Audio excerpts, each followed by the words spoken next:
बातमी ती तामिळनाडू सरकारच्या एका ऐतिहासिक ठरावाची। तामिळनाडू सरकारनं विधानसभेमध्ये नीट परीक्षा पूर्णपणे रद्द करून 12वीच्या गुणांवर वैद्यकीय प्रवेश देण्याचा ऐतिहासिक ठराव मंजूर केलाय। यावरूनच आता अमित ठाकरे यांनी महाराष्ट्रात देखील नीट परीक्षा रद्द करण्याची मागणी केली आहे। या संदर्भात त्यांनी एक पोस्ट देखील केली आहे। या पोस्टमध्ये अमित ठाकरे यांनी नेमकी काय म्हटलंय पाहूयात।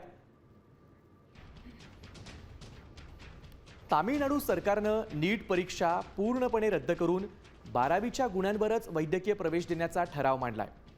विशेष म्हणजे हा ठराव मांडल्यावर विरोधी पक्षातल्या एकाही आमदारानं उगाच विरोधाला विरोध केला नाही।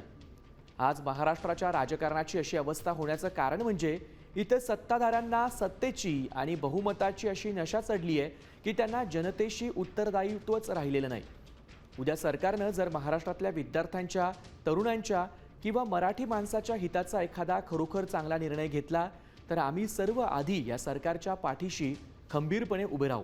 आता तरी सत्ताधाऱ्यांनी तामिळनाडूकडून धडा घेऊन एकत्र येण्याची हिंमत दाखवावी, असं अमित ठाकरे यांनी एक पोस्टमध्ये म्हटलंय। साम टीव्ही मी नेहमी पाहतो, त्यावर दाखवलेल्या बातम्या रिलेट करतात।